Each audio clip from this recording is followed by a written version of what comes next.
نحمده ونصلي على رسوله الكريم اما بعد فاعوذ بالله من الشیطان الرجیم بسم اللہ الرحمن الرحیم۔ بدعت کیا ہے؟ بدعت کی اسلام میں کیا حیثیت ہے؟ بدعت کی اسلام میں کیا حقیقت ہے؟ سب سے پہلے بدعت کہتے ہیں بندہ ایجاد کو، یعنی کہ انسان کی ایجاد کردہ ہر وہ چیز، ہر وہ کام جو انسان ثواب کی نیت سے کرے اور اسے دین کا حصہ قرار دے دے، جبکہ اللہ نے نہ تو قرآن میں اس کی کوئی دلیل اتاری اور نہ ہی حدیث سے ہمیں اس کی کوئی دلیل ملتی ہو۔ ہر وہ کام جس پر اللہ اور رسول اللہ صلی اللہ علیہ وآلہ وسلم کا حکم نہیں، لیکن بندہ اپنی مرضی سے ثواب کی نیت سے کرے تو وہ بدعت کہلاتی ہے۔ آج ہم دیکھتے ہیں کہ کیا قرآن اور حدیث میں اللہ تعالیٰ نے اس طرح کا کوئی حکم بتایا کہ انسان اپنی مرضی سے کوئی بھی عمل کر لے اور اسے دین کا حصہ باور کروا سکتا ہے؟ کیا اس کی کوئی دلیل قرآن یا حدیث سے ہمیں ملتی ہے؟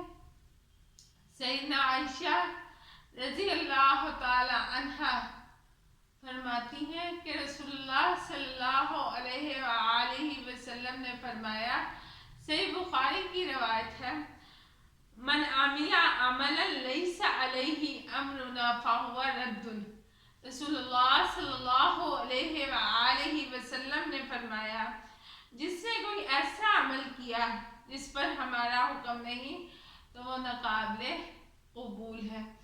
یعنی کہ اسلام میں اپنے طرف سے کوئی بھی عمل کرنے کی اجازت نہیں، کیونکہ ہمارے تک جو دین پہنچا وہ بالکل خالص ہے، ہمارے تک جو دین پہنچا وہ بڑا ہی مکرم ہے، اسے رسول اللہ صلی اللہ علیہ وآلہ وسلم نے ہمارے تک پہنچایا۔ تو جو شخص اپنی طرف سے کوئی کام کرے، چاہے وہ ثواب کی نیت سے ہی کیوں نہیں، تو گویا کہ اس نے دین میں کوئی ایجاد کی جو کہ دین میں شامل نہیں ہے، جسے دین نے منع کیا ہے۔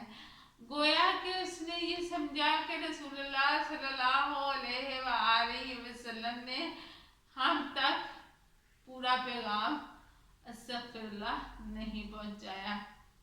تو اس طرح بدعت کا کسی بھی طرح اسلام میں کوئی بھی ثبوت نہیں ملتا۔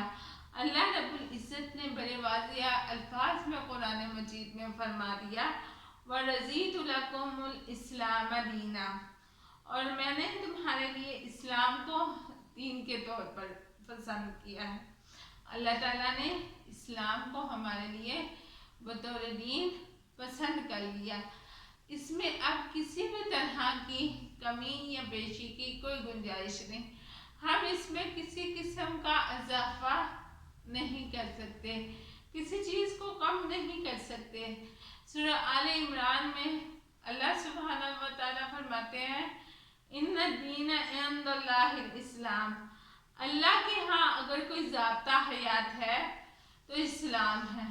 ہماری زندگیوں کو چلانے کے لیے اللہ تعالیٰ نے ایک کتاب، ایک دستور، ایک قاعدہ، ایک نظام مقرر کر دیا ہے۔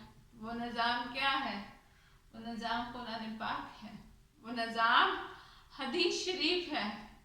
اگر اس سے ہٹ کر ہم کسی چیز کو اپناتے ہیں اور اسے دین کا حصہ قرار دیتے ہیں تو وہ بدعت ہوگی۔ شیطان کو بدعت گناہ سے زیادہ محبوب ہے، کیونکہ انسان جب گناہ کرتا ہے تو اس کے دل میں اس چیز کا ڈر ہوتا ہے کہ اللہ تعالیٰ اسے اس کی سزا دے گا، اور اسے اپنے دل میں اس گناہ کی وجہ سے شرمندگی بھی ہوتی ہے۔ ممکن ہے کہ کسی نہ کسی زندگی کے موڑ پر وہ اللہ سے توبہ کر لے، اور اللہ غفور رحیم ہے، اللہ بندے کو بخش بھی دے، لیکن بدعت ایک ایسی چیز ہے جو انسان صرف اور صرف ثواب کی نیت سے کرتا ہے، नेकी की नीयत से करता है कि हम नेकी कर रहे हैं, थवाब कर रहे हैं, अच्छा काम कर रहे हैं, हालांकि कुरान और हदीस में उसकी कोई दलील नहीं, अल्लाह और रसूलुल्लाह सल्लल्लाहु अलैहि वसल्लम ने करने का हुक्म नहीं दिया, तो बंदा अपने तौर पर करना शुरू हो जाए।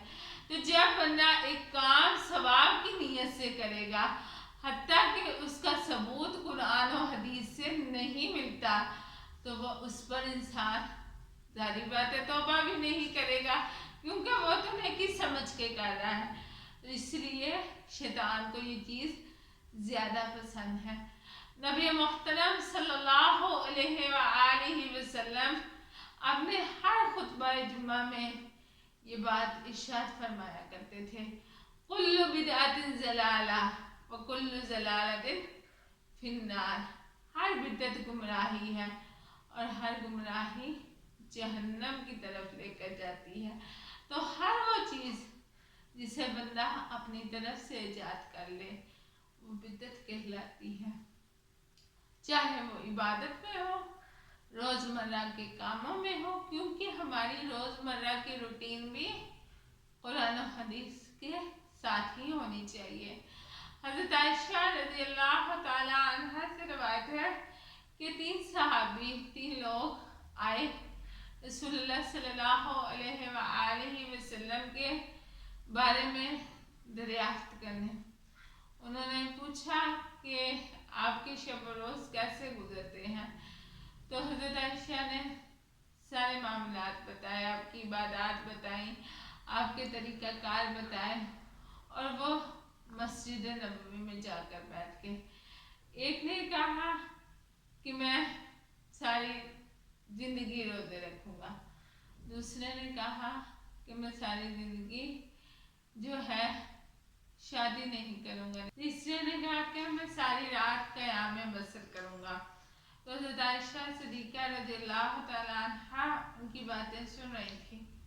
हज़रत अकरम सल्लल्लाहु अलैहि वसल्लम जब घर तशरीफ़ लाए तो आपने सारा माजरा आपको बता दिया। आपके इल्म में जब ये बात आई तो आपने तीनों को बुलाया और फरमाया कि मैं तुम में से सबसे ज़्यादा नेकी करने वाला हूँ। मैं रात का कुछ हिस्सा इबादत करता हूँ और कुछ हिस्सा सोता हूँ। ये उस शख्स से कहा जिससे ये कहा था कि मैं सारी रात क़याम में गुजारूंगा। फिर दूसरे से जिससे ये कहा कि मैं सारी ज़िंदगी रोज़े रखूंगा, तो आपने फरमाया अस्सौम व अफ्तर, मैं रोज़े रखता भी हूँ और छोड़ भी देता हूँ। यानी इससे मुराद फर्ज रोज़े नहीं है, नफली रोज़े हैं। आप पीरियड में रात का रोज़ा रखते थे और बाकी दिन रोज़ा नहीं रखते थे।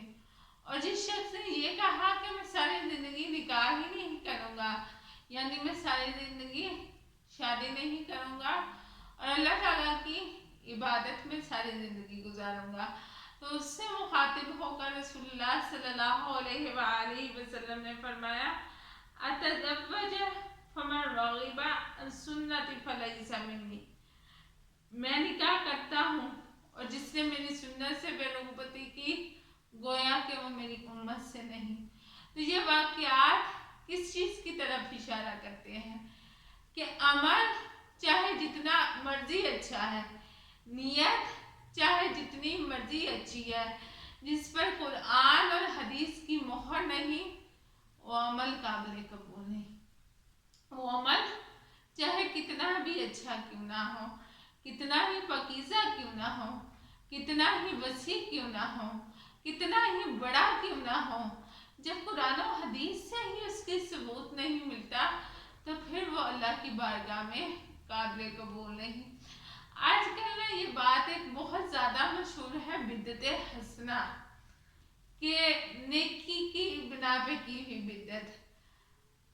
सोचिए बिदअत बिदअत ही होती है जिस पर नबी और अल्लाह की मोहर नहीं, जिस पर रसूलुल्लाह सल्लल्लाहु अलैहि वसल्लम का तरीका नहीं, जिस काम पर अल्लाह का हुक्म नहीं, वो चाहे जैसा मर्जी अमल है वो काबिल कबूल नहीं। रोज़ा बहुत अच्छा अमल है। अल्लाह ताला ने उस शख्स से क्या कहा, रसूलुल्लाह सल्लल्लाहु अलैहि वसल्लम ने उस शख्स से क्या कहा कि जिसने ये कह दिया कि मैं रोज़े ही रखूँगा। आपने क्या फरमाया कि ये मेरा तरीका ही नहीं। मैंने ये क्यों कहा कि अल्लाह ने कहा, क्योंकि रसूलुल्लाह सल्लल्लाहु अलैहि वसल्लम कोई भी बात खुद से नहीं किया करते थे जब तक अल्लाह का हुक्म नहीं होता था, क्योंकि आपका सारे की सारी जिंदगी, सारे का सारा तरीका, सारे का सारा अमल अल्लाह के हुक्म के मुताबिक है। इससे क्या पता चलता है कि कोई भी ऐसा अमल जो कि कुरान और हदीस से साबित शुदा नहीं, वो अल्लाह के यहाँ मकबूल नहीं। अल्लाह ताला से दुरुस्त करने की तौफीक अता फरमाए। आखिर दावाना अनिल हम्दुलिल्लाहि रब्बिल आलमीन।